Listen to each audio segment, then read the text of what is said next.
Buenas tardes, buenas noches. Nos da muchísimo gusto estar nuevamente con ustedes en este espacio de entrevistas desde Aviala. Y como siempre tenemos una invitada muy especial y muy querida de nuestra querida Venezuela. Ella es María Fernanda Barreto.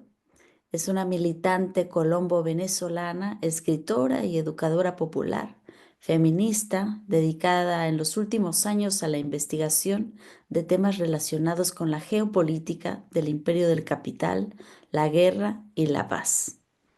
Es además directora de la plataforma digital Huele a Azufre, que les recomendamos mucho visitar, de la página web Na en Palabras. Es articulista de diversos medios digitales, entre los que destacan almayadin.net, resumenlatinoamericano.org, periferiaprensa.com, revistaraya.com.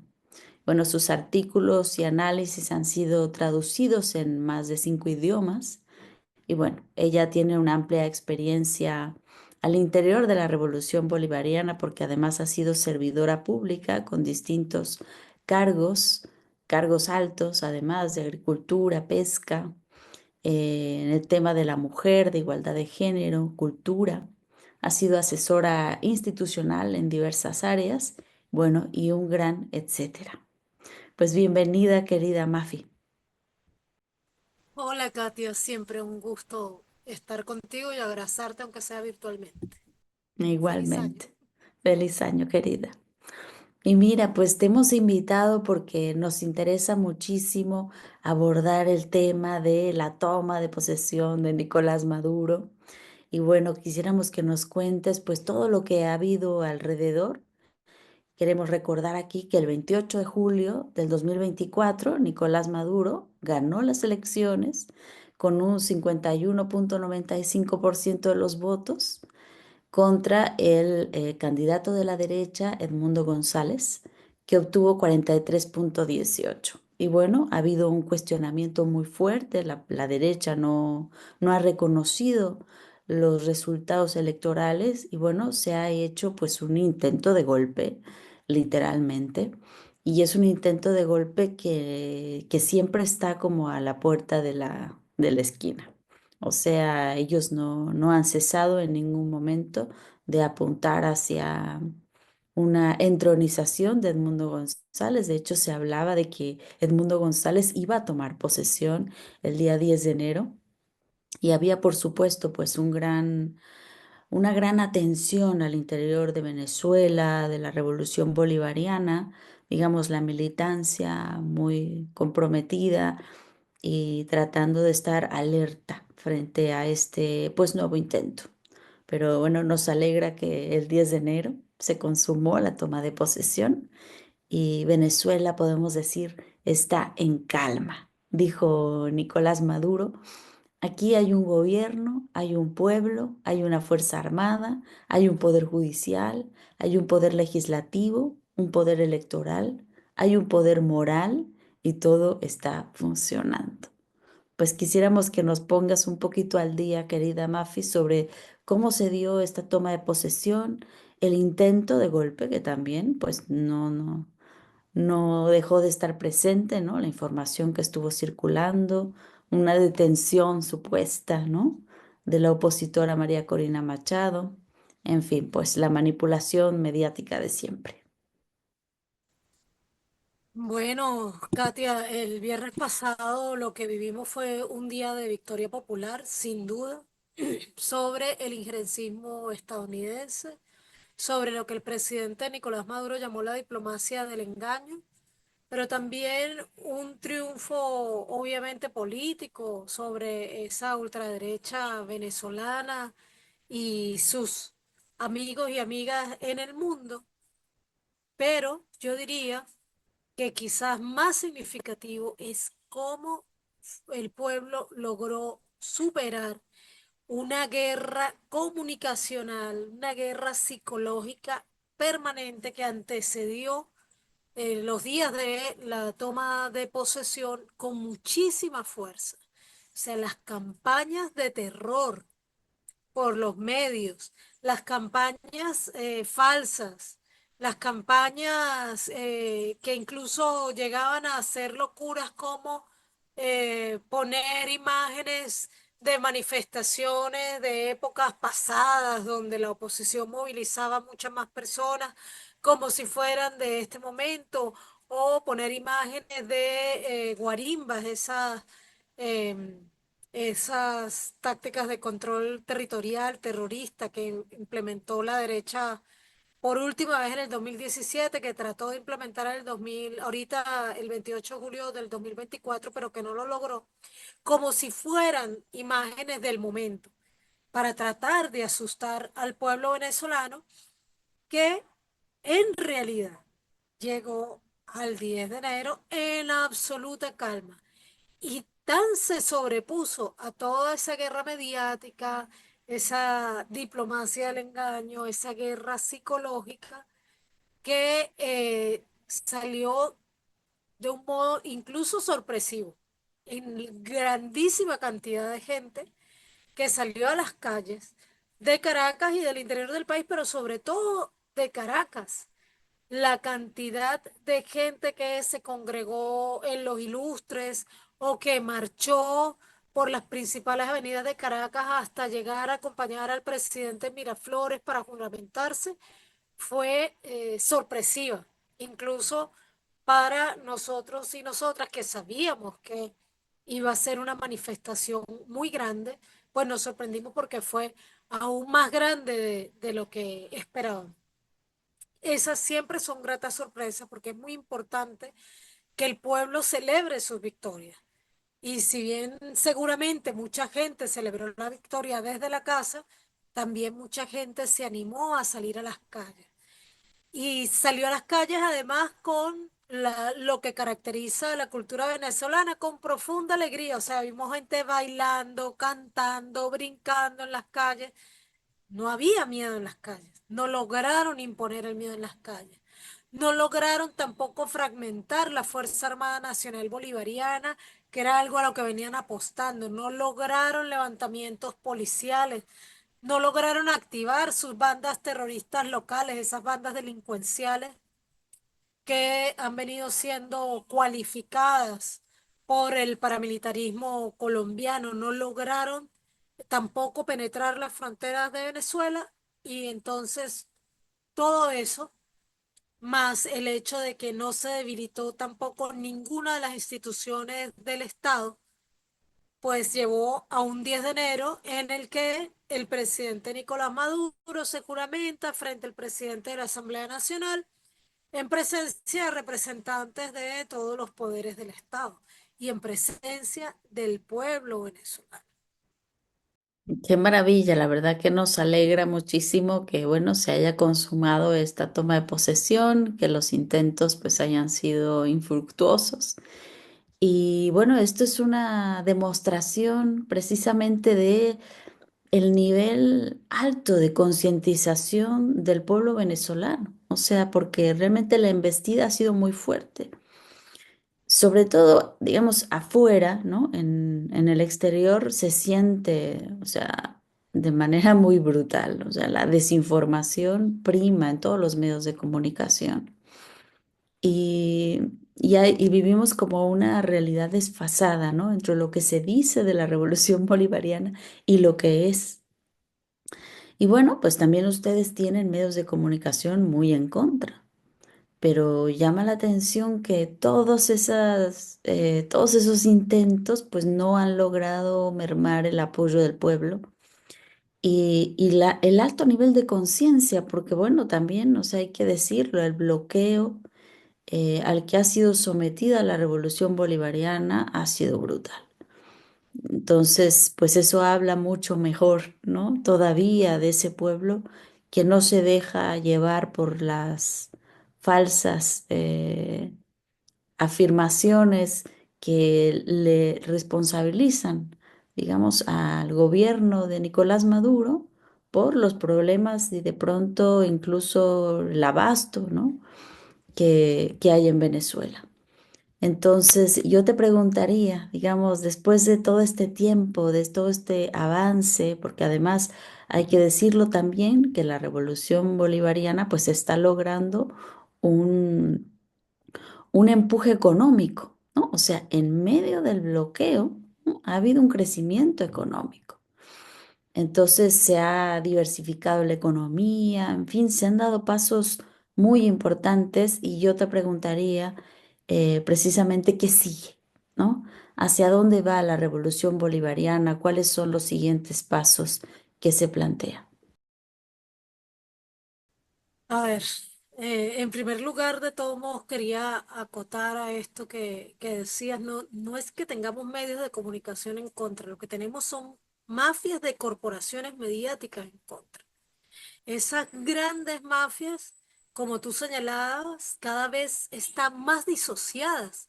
Es decir, la imagen que hay de Venezuela en el exterior cada vez se corresponde menos con la Venezuela real. Voy a hacer aquí una propaganda y es que iniciamos un podcast entre la compañera comunicadora, diputada Blanca Ecot y yo. Y en ese podcast que se llama Café Conversadito, lo sacamos 2 días antes de la toma de posesión, hablamos justamente de esa guerra mediática tan fuerte contra Venezuela, que parece que quien ve Venezuela desde afuera la ve como con unos lentes de esos de realidad virtual que te distorsionan por completo la realidad y te hacen creer que estás en un mundo distinto al mundo que hay bajo tus pies. Es increíble el nivel al que ha llegado esa disociación entre la realidad y lo que difunden esas mafias de las grandes corporaciones mediáticas, sobre todo las luchas revolucionarias, por supuesto, pero aquí en particular sobre Venezuela.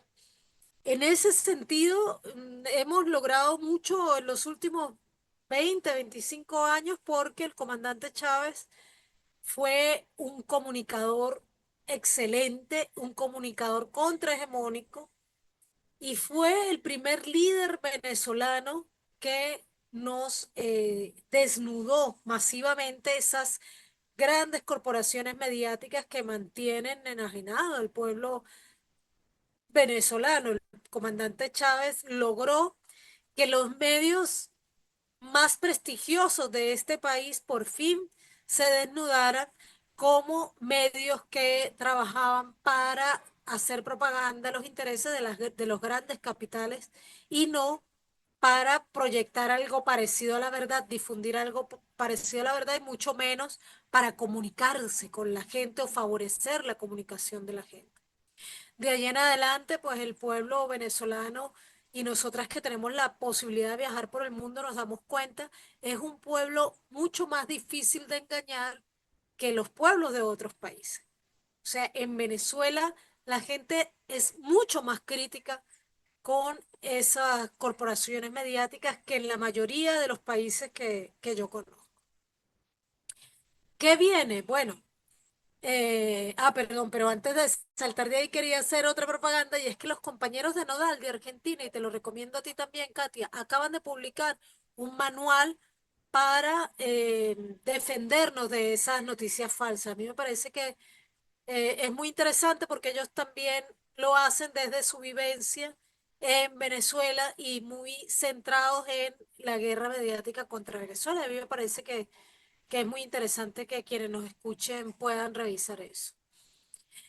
Lo que viene es lo que, perdón, se vino iniciando ya desde el principio del siglo, pero que se ha venido profundizando con mucha fuerza este año y es la profundización del poder comunal, el avance hacia la construcción del Estado comunal, que obviamente, como siempre decimos, es difícil, no es una línea recta, pero está avanzando, se ha venido profundizando, cada vez es más común asistir para quienes vivimos acá a votar por los proyectos de nuestra comunidad que queremos que sean financiados.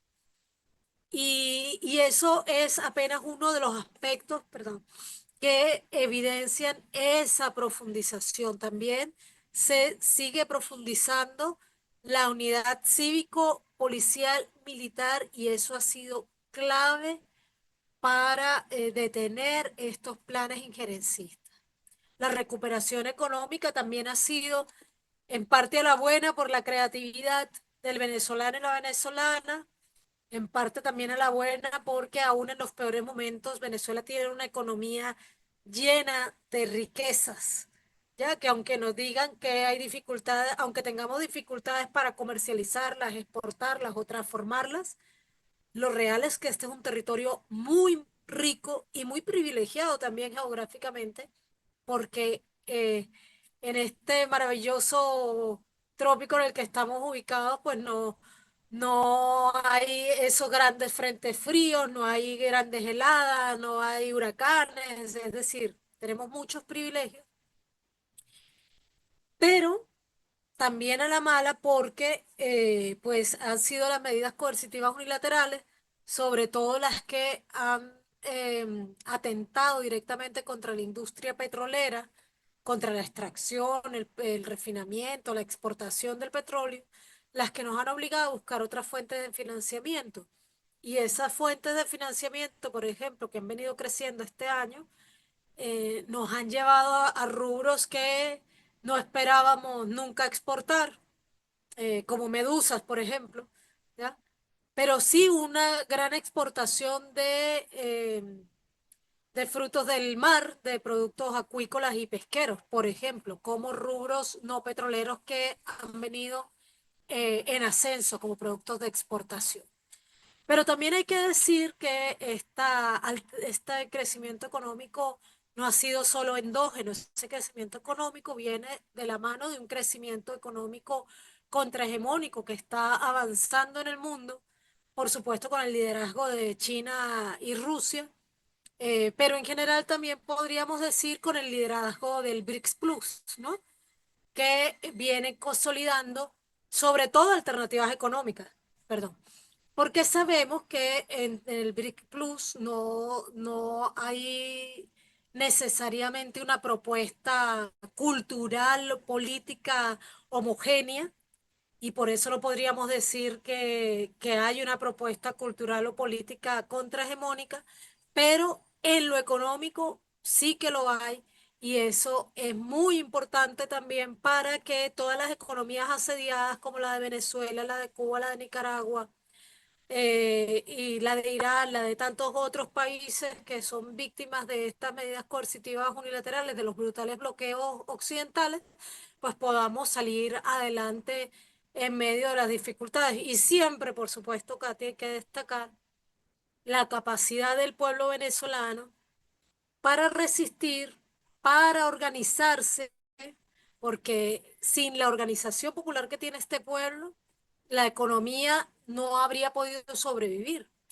Y es que, por ejemplo, la posibilidad que ya hemos conversado en otras ocasiones de tener unos comités locales de abastecimiento y producción que funcionan, que se distribuya la comida al pueblo de manos del mismo pueblo, pues ese tipo de posibilidades, más las organizaciones que están dedicadas a la producción agrícola, las que están dedicadas al procesamiento de alimentos, etcétera, eso también es una clave estratégica por la cual Venezuela resiste y tenemos la altanería de no solo resistir, sino además crecer. Y digamos como prospectiva al interior, digamos, ha habido como un planteamiento también de reformas constitucionales.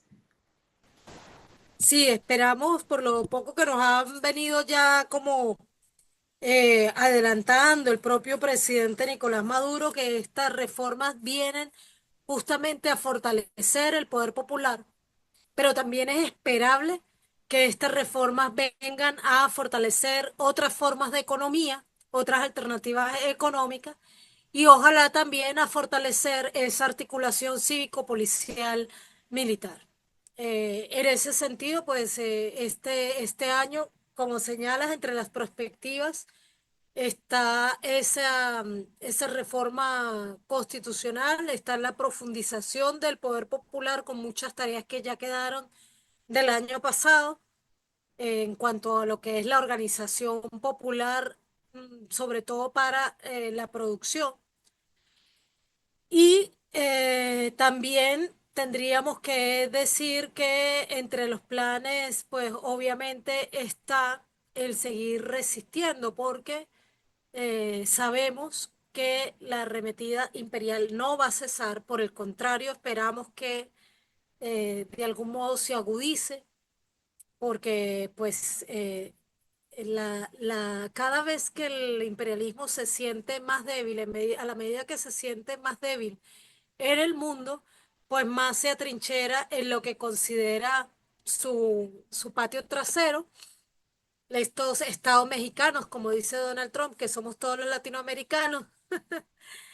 Y bueno, estas son las amenazas además con las que llega el nuevo gobierno a la Casa Blanca. Sin embargo, pues no esperamos cambios muy radicales de política porque ya sabemos que entre republicanos y demócratas esa visión del excepcionalismo estadounidense, la doctrina Monroe, la idea de que son los administradores legítimos de las riquezas del sur global y en particular las de América, pues en eso ellos tienen consenso. Así que más allá de las bravuconerías y quizás nuevas aventuras militares, regulares y irregulares, pues no esperamos mayores cambios en la política exterior. Y mira, tú sabes que estamos también en tiempos de definiciones y redefiniciones, y América Latina se ha vuelto ahora como un territorio en donde se vuelve cada vez más complejo ubicar dónde está cada uno de los procesos, ¿no? eh, la relación y la actitud que tomó ahora el gobierno de Brasil, ¿no? Con Lula, Petro, ¿no? Con respecto a las elecciones en Venezuela, pues fue, digamos, fue una cosa muy tensa, muy desagradable. Y bueno, pareciera como que hoy se trata de pasar un poco la página, ¿no? Hubo presencia, no directamente, no fueron los presidentes, pero hubo un reconocimiento de la toma de posesión de Nicolás Maduro. ¿Tú cómo ves, digamos, en este momento que se está, digamos, dibujando el tablero en América Latina? Porque antes como que era mucho más fácil ver los bloques, ¿no? De apoyo, de hermandad, había proyectos en conjunto. Hoy como que está todo más atomizado y bueno, pues la CELAC no termina de, no termina de nacer. No crece en mayores planteamientos. Sí, ante un principio de siglo en el que se estaban profundizando las alternativas de cambio, en el momento en el que era fácil ver, ¿no? Porque nos habíamos ido fortaleciendo como bloque histórico frente a un bloque derechista, proimperialista, sumiso a los intereses transnacionales.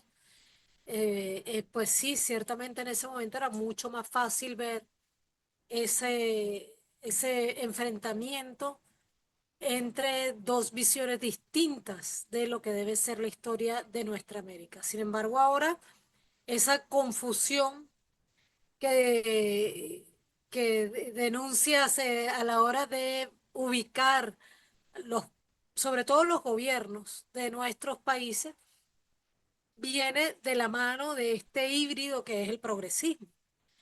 Un progresismo que tristemente recuerda estos estados de bienestar que fueron creados para que los obreros europeos no se sintieran atraídos por la propuesta socialista de la Unión Soviética. Entonces, cada vez vamos develando que estos gobiernos progresistas están sumamente subordinados también a los grandes intereses de los grandes capitales que incluso aunque podamos sospechar que sus presidentes tengan otras visiones más, más alineadas con los intereses de sus pueblos, a la hora de la política efectiva, pues ahí están replicando las políticas estadounidenses o al menos matizándolas, pero siempre tomando posiciones tibias. Es el caso de Lula y de Petro con el gobierno de Venezuela, que al final asisten los representantes de sus embajadas, que finalmente no reconocen a Edmundo González, pero tampoco han dicho realmente que reconocen al presidente Nicolás Maduro, entonces se mantienen así como en una cuerda floja y esa tibieza va a tener un gran costo histórico para esos liderazgos. Ese, ese progresismo que ha emergido en nuestra América, tristemente, va a ser condenado muy probablemente a periodos cortos de existencia, porque en general emergen para tratar de calmar pueblos que ya lucían ingobernables. Es el caso de Chile y Colombia, que donde hubo grandes levantamientos populares, que fueron los que finalmente llevaron al poder a Gustavo Petro o a Gabriel Boric. El pueblo colombiano o el pueblo chileno que estuvieron en las calles en el 2021 no iban a tolerar un gobierno de derecha. Evidentemente no iba a ser capaz un gobierno de derecha de controlar ese pueblo, de gobernar, para no decirlo tan feo como controlar. Y allí surgieron estas propuestas progresistas, con algunas propuestas muy interesantes y con otras propuestas tibias, pero ni siquiera las propuestas más interesantes pudieron ser cumplidas, las promesas preelectorales, porque a la hora de empezar la política real, ambos países, y Brasil también hay que sumarlo ahí, tienen grandes poderes de facto.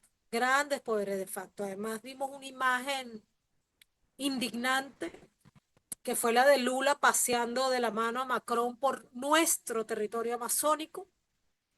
Y es ese Lula eh, agarrado de la mano por Macron el que vemos entonces diciendo de vez en cuando declaraciones sumamente desacertadas sobre lo que acontece en Venezuela y rompiendo con lo que debía ser la unidad latinoamericana en torno, nuestra americana en torno a los procesos como el proceso venezolano y como la misma Cuba también. Y justamente tú comentabas, ¿no? O sea, las elecciones en Estados Unidos, ahora la llegada de Trump, pues también ponen en otra tonalidad, ¿no? El hecho de que tengamos este tablero tan confuso, porque nos agarra justamente como, no como un bloque unido, ¿no? Con un proyecto propio de patria grande, sino que nos agarra muy solos, ¿no? Con pocas alianzas realmente para poder defendernos.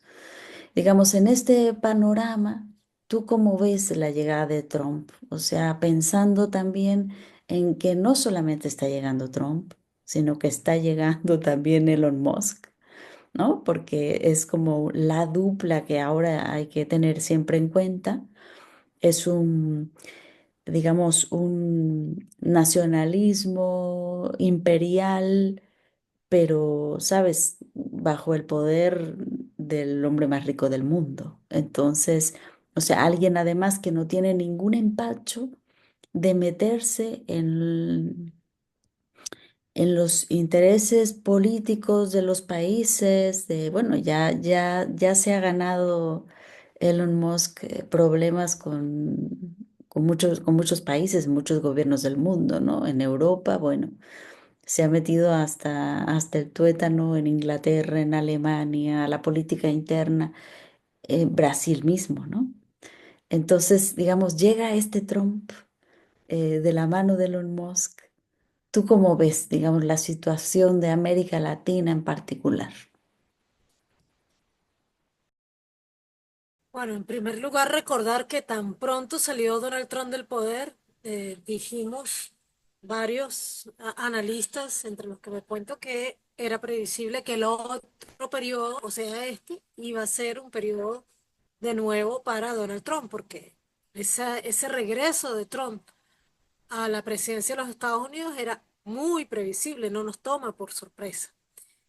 Que en este momento de crisis del capitalismo crezca el fascismo y crezca la plutocracia, ese gobierno de millonarios, tampoco nos sorprende, porque quizás lo único que nos sorprende y realmente termina por parecernos un descaro favorable para los análisis es cómo se han quitado las máscaras y vemos personas como Elon Musk que quieren entrar al Estado para terminar de acabar con lo que pueda quedar de esos estados para poner por delante los intereses de sus corporaciones. También lo es el millonario Donald Trump, porque más que un político es un gran millonario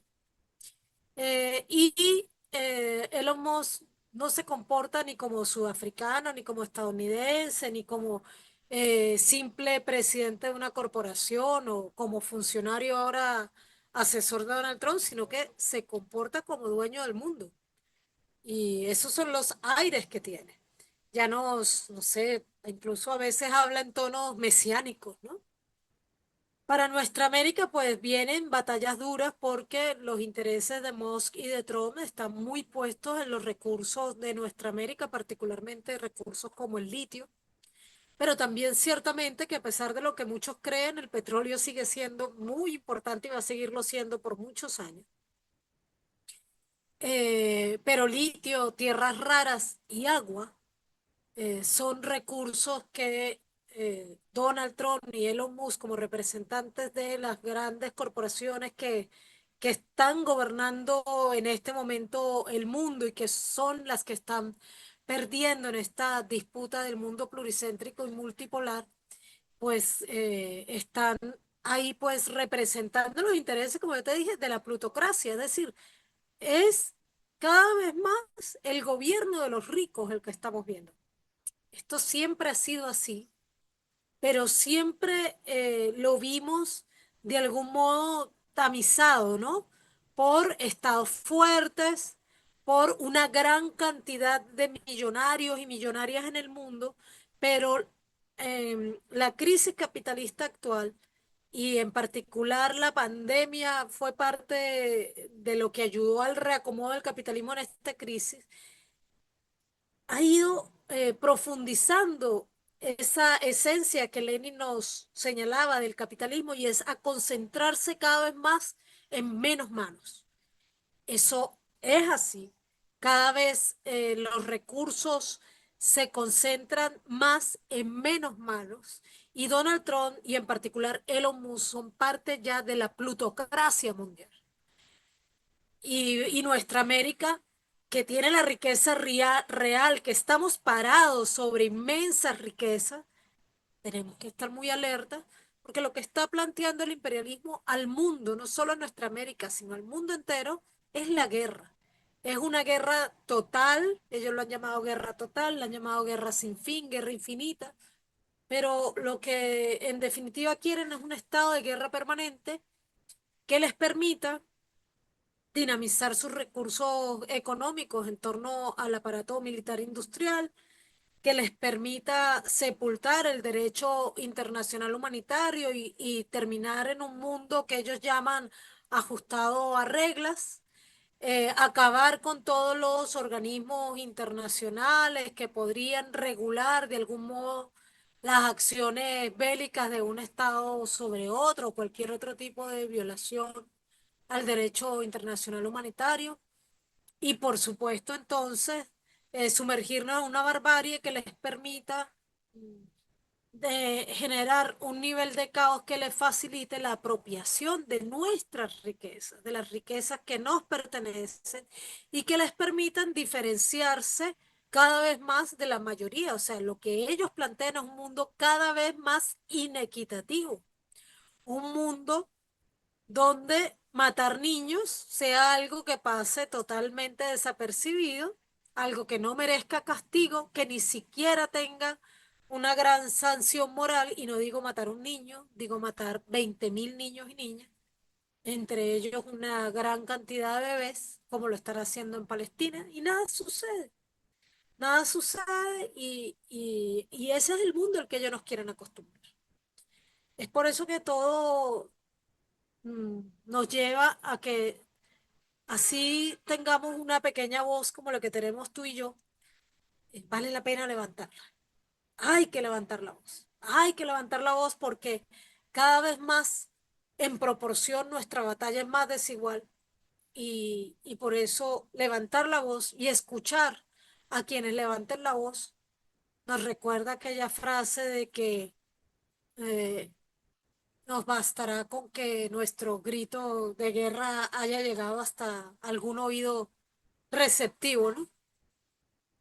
Eh, Así que bueno, creo que los pronósticos son difíciles y ante esa dificultad, lo que tiene que fortalecerse hoy, como hace 200 años, lo planteó Bolívar y también lo planteó San Martín, es la unidad de nuestros pueblos. No hay posibilidad de defender la paz contra esta guerra desatada por el imperio genocida que en unidad. En unidad, en primer lugar, de nuestra América, porque somos vecinos, hermanos, un continente sumamente unido culturalmente. Uno que ha tenido como la posibilidad de pasear un poco por otros lugares del mundo, se da cuenta que hay más diferencias entre países de otros continentes que entre los países de nuestra América. Y por eso es que la unidad nuestra es la única posibilidad, incluso de sobrevivencia. A mí o sea, como que el 2024 realmente me pareció como un año bien desolador. O sea, el hecho de que hayamos terminado el año sin haber podido parar el genocidio en Gaza, ha sido como, yo siento, como un golpe a la humanidad, o sea, un golpe a los pueblos, un golpe a las voces críticas, y de alguna manera nos regresa también como un reflejo y un cuestionamiento de qué es lo que tenemos que hacer realmente para poder como tener una mayor incidencia, porque realmente estos poderes se plantean como a tal magnitud, o sea que a mí me impacta mucho, o sea, como tú dices, ¿no? O sea, el escuchar a Elon Musk con ese despotismo, con ese desenfado con el que habla como dueño del planeta y y que sin embargo es dueño del planeta porque también una gran parte de la humanidad pues alimenta o alimentamos ese capital, ¿no? Entonces, el hecho de que hayamos perdido como esa conciencia y esa conexión entre la riqueza que ellos tienen, ¿no? Y el poder que tienen los pueblos para poder detenerlos, esto es como, yo digo, el gran despertar que tenemos que poner por obra. De modo que, pues efectivamente esta unidad de la que tú hablas pueda ser mella de esos grandes poderes. O sea, tenemos que como apropiarnos, por ejemplo, como ha hecho Venezuela, del consumo, apropiarnos de nuestro propio consumo y dejar de estar consumiendo las mercancías capitalistas que no solamente, como decía, Juan José Bautista, ¿no? El filósofo boliviano, no solamente, digamos, es comprar una mercancía capitalista, es que eso al final te constituye, o sea, eso al final se vuelve tu conciencia y si comes capital, pues al rato piensas capital, o sea, y reproduces la misma lógica, ¿no? O sea, es una locura y mira, a mí me gustaría que pudiéramos como, ya estamos cerca de terminar, pero que nos ayudes como a pensar precisamente este escenario macro, ¿no? Porque tenemos todavía pues un fuego en Gaza que en lugar de detenerse, ¿no? En lugar eh, de circunscribirse a ese espacio, pues se ha ido expandiendo y ahora el incendio llegó al Líbano y lo tenemos también ahí, ¿no? O sea, con matanzas, asesinatos, o sea, es un genocidio que amplía sus horizontes.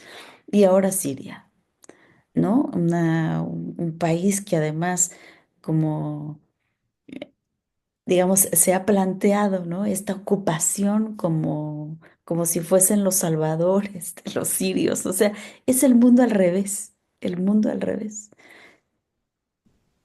Sí, a ver, esta realidad dispar del mundo no es nueva. Tenemos siglos sumergidos en violencia, en desigualdades. Sin duda que la modernidad acrecentó eso. Pero si bien es cierto que uno a veces se, alguien te puede hacer la pregunta, bueno, y si tanto luchan, ¿por qué no han ganado? Y yo muchas veces he replicado esa pregunta diciendo, ¿y por qué no te preguntas?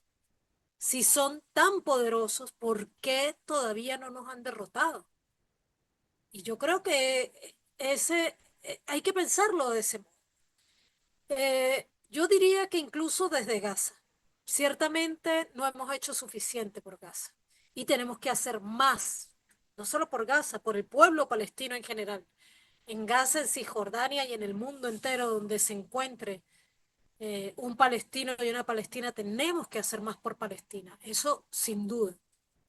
Pero fíjate que Palestina también nos da una respuesta. En Palestina este año han sido asesinados cerca de 21.000 niños y niñas.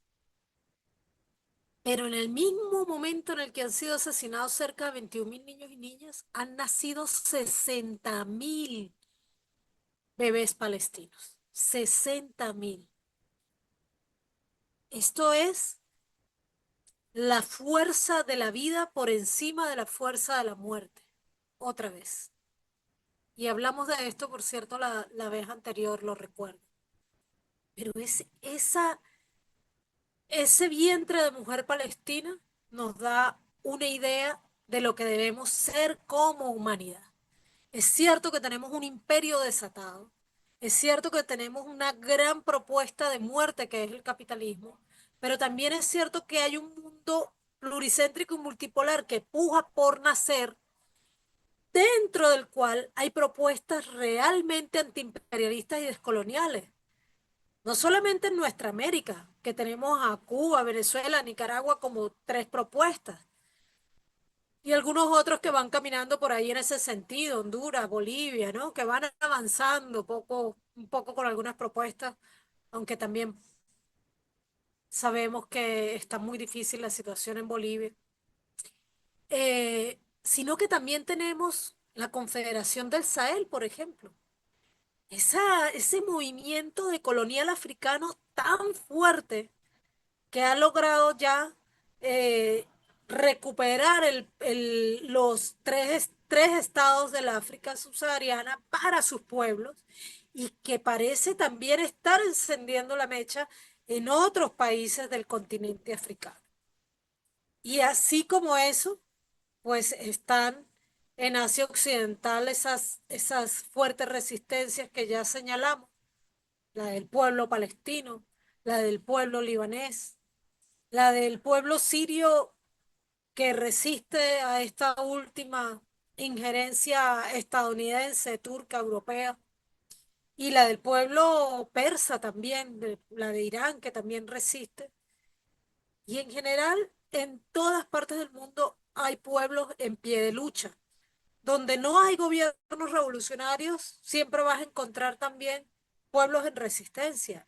Si los hay a montón en nuestra América, por supuesto que los hay en África, por supuesto que los hay en Asia, los hay en menor medida en Europa y también en menor medida en, en Estados Unidos, pero también los hay en Oceanía, por cierto, porque también vimos levantamientos populares el año pasado en Oceanía y vimos el triunfo de la izquierda ahí en Sri Lanka. O sea, hemos visto, hay una correlación de fuerzas que sigue pujando, que sigue pujando. Hay una lucha que no se detiene, que pasan los años y, y aunque a muchos no les guste, esto no tiene otro nombre que lucha de clases. Una lucha de clases que se expresa obviamente también en esa relación internacional eh, que, que, que ha venido fortaleciendo a un centro a costa de la salud, la vida y todas las riquezas de la periferia. Y por supuesto que mientras haya pueblos en pie de lucha, esto va a seguir, va a seguir existiendo una oportunidad. Mientras haya una mujer palestina preñada, hay esperanza. Ahora, el tema es que estemos en disposición de luchar por esa esperanza. Pero la esperanza está ahí.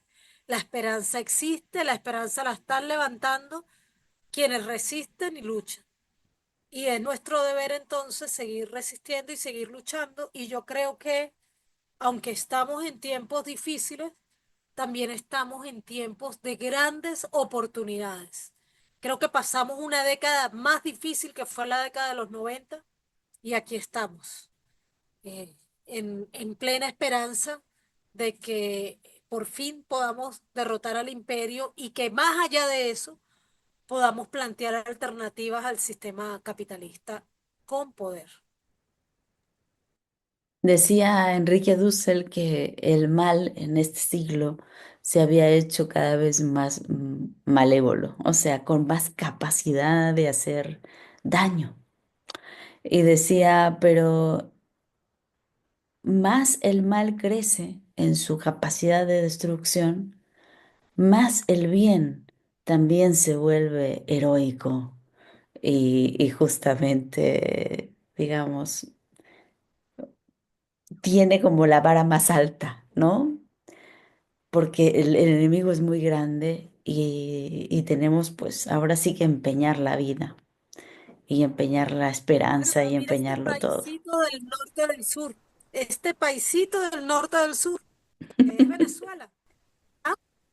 Hemos logrado llegar al 10 de enero amenazados por Elon Musk, directamente por Elon Musk, amenazados por Eric Prince, ¿ah? Amenazados por todas las grandes corporaciones mediáticas del mundo, por el imperio más grande que nos ha declarado amenaza inusual y extraordinaria. Y somos un pequeño país de nuestra América, con riquezas, con acervo histórico, con todo, pero somos apenas un pequeño país y lo hemos logrado. ¿Por qué no podremos lograr mucho más en unidad? Una Venezuela que se una, obviamente, como lo hace a través del ALBA TCP, por ejemplo, y un ALBA TCP que se una con una confederación del Sahel, por ejemplo. Un ALBA TCP donde, por cierto, Palestina fue invitada a participar como país hermano. Esos espacios de unidad son grandes espacios de oportunidad para la humanidad. Y sí, el enemigo se hace más fuerte, pero también nosotros y nosotras nos vamos haciendo más fuertes. No como individuos, porque la vida humana es muy corta, pero nos vamos haciendo más fuertes como colectivo que defiende la vida. Y definitivamente el capitalismo no nos ofrece otra cosa que muerte. Así que la única posibilidad de que sigamos existiendo como humanidad es derrotar al capitalismo. Y con él, por supuesto, pues se derrotará el imperialismo y estas pretensiones neocoloniales que están ahí tratando de imponerse en el mundo a sangre y fuego. Y la modernidad, hay que vencer la modernidad. Muchísimas gracias, querida Mafi. Siempre es una hermosa oportunidad hablar contigo. Igual, mi querida Katia, te mando muchos besos, abrazos y bueno, me gusta el tono que siempre terminan teniendo nuestras conversaciones virtuales. Así que en este mismo diálogo amoroso te mando un gran abrazo para ti, para tu familia, para quienes nos escuchan, deseando que el 2025 sea un año pleno de victorias populares y un año de grandes oportunidades para por fin conocer la paz. Gracias, Amén. querida Katia. Y amén y amén.